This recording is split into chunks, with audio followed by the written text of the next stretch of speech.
నమస్తే అండి, welcome to my channel Lakshmi Ramana recipes. ఈరోజు రెసిపీ వచ్చేసి పాలకూర ఉల్లికారం అండి. చాలా అంటే చాలా రుచిగా ఉంటుందండి. ఇలా మనం పాలకూర ఉల్లికారం చేసేసుకొని వేడి వేడి అన్నంలో ఈ ఉల్లికారం వేసేసుకొని కొద్దిగా నెయ్యి వేసుకొని తింటే సూపర్ టేస్టీగా ఉంటుంది. అలాగే చపాతీ రోటీల్లో కూడా చాలా బాగుంటుందండి. మామూలుగా మనం పాలకూరతో చాలా రెసిపీస్ చేస్తూ ఉంటాం. పాలకూర పప్పు, పాలకూర వేపుడు అలా మనం చేస్తూ ఉంటాం కదా అండి. మీరు ఒక్కసారి నేను చేసిన విధంగా పాలకూరతో ఇలా ఉల్లికారం చేసి తిని చాలా బాగుంటుంది. కాబట్టి ఎలా తయారు చేసుకోవాలో చూసేద్దామండి. ముందుగా ఇక్కడ నేను ఒక పెద్ద కట్ట పాలకూరని శుభ్రంగా కడిగేసేసుకొని ఇలా చాప్ చేసి పెట్టేసుకున్నానండి. కొంచెం లేత కాడలతో సహా కూడా కట్ చేసి వేశాను. ఇప్పుడు మనం ఉల్లికారంని ప్రిపేర్ చేసేసుకుందాము. ముందుగా ఒక మిక్సీ జార్ తీసేసుకొని 3 మీడియం సైజులో ఉన్న ఉల్లిపాయని కొద్దిగా చిన్న ముక్కలుగా కట్ చేసి వేసేసుకోవాలి. అలాగే ఒక 12 వెల్లుల్లి రెబ్బలను కూడా పొట్టు తీసి వేసుకోవాలి. ఇప్పుడు ఇందులో ఒక 2 టీ స్పూన్ల కారం పొడి, అలాగే కొద్దిగా సాల్ట్ కూడా వేసేసుకొని, ఇంకా నీళ్ళేం అవసరం లేదండి, ఆ ఉల్లిపాయల్లో ఉన్న తడే సరిపోతుంది.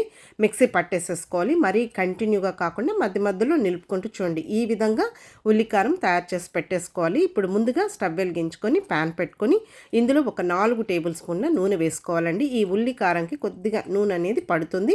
నూనె వేడెక్కిన తర్వాత ఇందులో పోపు దినుసులండి, ఒక 1/2 టీ స్పూన్ ఆవాలు, 1 టీ స్పూన్ మినప్పప్పు, 1 టీ స్పూన్ పచ్చిశనగపప్పు, అలాగే ఒక 1/2 టీ స్పూన్ జీలకర్ర వేసుకొని ఇంకొక 6 వెల్లుల్లి రెబ్బల్ని కచ్చాపచ్చగా దంచి వేసుకొని, అలాగే ఒక 2 ఎండుమిరపకాయలను కూడా తుంచి వేసుకున్న తర్వాత కొద్దిగా కరివేపాకు కూడా వేసేసుకొని, ముందుగా మనం ఉల్లికారం తయారు చేసి పెట్టుకున్నాం కదండి, అది కూడా వేసేసుకొని ఫ్లేమ్ని మీడియంలో పెట్టేసుకొని ఈ ఉల్లికారం పచ్చివాసన పోయే వరకు ఒక 4 నిమిషాల వరకు మనం ఫ్రై చేసేసుకోవాలి. ఇప్పుడు వేగిన తర్వాత ఇందులో ఒక 1/2 టీ స్పూన్ పసుపు పొడి వేసేసుకొని జస్ట్ ఒకసారి అలా కలిపేసేసుకోవాలండి. ఈ ఉల్లికారం అనేది కొద్దిగా పచ్చివాసన ఉంటుంది కదా, అదంతా పోయే వరకు మనం ఫ్రై చేసేసుకోవాలి. ఇప్పుడు ఇందులో ముందుగా తరిగి పెట్టుకున్న ఈ పాలకూర వేసేసుకొని ఇంకొక 3 నిమిషాలు మీడియం ఫ్లేమ్లో ఇలా కలుపుకుంటూ ఈ పాలకూరని మగ్గనివ్వాలి. పాలకూర అనేది చాలా త్వరగా మనకు మగ్గిపోతుందండి.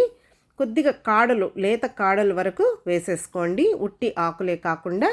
చూడండి, పాలకూర అనేది మనకు మగ్గిపోయింది. ఇప్పుడు ఇందులో ఇంకొద్దిగా సాల్ట్ వేసుకోవాలి. నేను ఉల్లికారంలో కొద్దిగా సాల్ట్ వేసాను కదా అండి. చూడండి, ఇప్పుడు ఇదంతా కూడా మనకు బాగా మగ్గిపోయింది. ఇలా గరిటె సహాయంతో కొద్దిగా ఆ ఆకుకూరని అలా మ్యాష్ చేస్తే సరిపోతుందండి. ఇప్పుడు మూత పెట్టేసుకొని మీడియం ఫ్లేమ్లో ఇంకొక 5 నిమిషాలు ఉడికించుకోవాలి. ఇందులో నేనైతే నీళ్లు వేయలేదండి, నీళ్లు వేయకుండా చేస్తున్నాను. మీరు కావాలంటే కొద్దిగా నీళ్లు కూడా వేసేసుకోవచ్చు.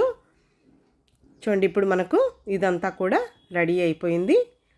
గరిటెతో అలా కొంచెం మ్యాష్ చేసుకుంటే సరిపోతుంది. ఇప్పుడు చివరగా ఇందులో కొద్దిగా కొత్తిమీరని సన్నగా చాప్ చేసి వేసేసుకోవాలి. జస్ట్ ఇదంతా కూడా మళ్ళీ ఒకసారి కలిపేసేసుకోవాలి.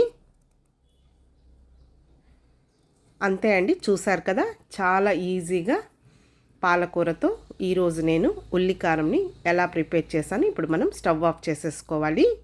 చాలా బాగుంటుందండి. వేడివేడి రైస్లోకి ఈ పాలకూర ఉల్లికారం వేసుకుని తింటే సూపర్ టేస్టీగా ఉంటుంది. ఆరోగ్యానికి కూడా చాలా మంచిదండి ఈ పాలకూర అనేది. ఇప్పుడు ఒక సర్వింగ్ కప్పులోకి డిష్ అవుట్ చేసేస్తున్నానండి. దీన్ని మనం స్టోర్ కూడా చేసుకోవచ్చు. అన్నంలోకి, తర్వాత రోటీ చపాతీలోకి కాకుండా దోశ, ఇడ్లీతో కూడా చాలా బాగుంటుందండి. చివరగా ఇంకొద్దిగా కొత్తిమీరని సన్నగా చాప్ చేసి వేసేసాను. కాబట్టి చూసారు కదా అండి, పాలకూర ఉల్లికారంని చాలా ఈజీగా, టేస్టీగా నేను ఎలా ప్రిపేర్ చేశానో మీరు కూడా ఒకసారి తప్పకుండా ట్రై చేయండి. చాలా అంటే చాలా బాగుంటుంది. ఈ వీడియో మీకు నచ్చితే లైక్ చేయండి, షేర్ చేయండి. ఇంకొక మంచి వీడియోతో మళ్ళీ కలుద్దాం. నమస్తే అండి.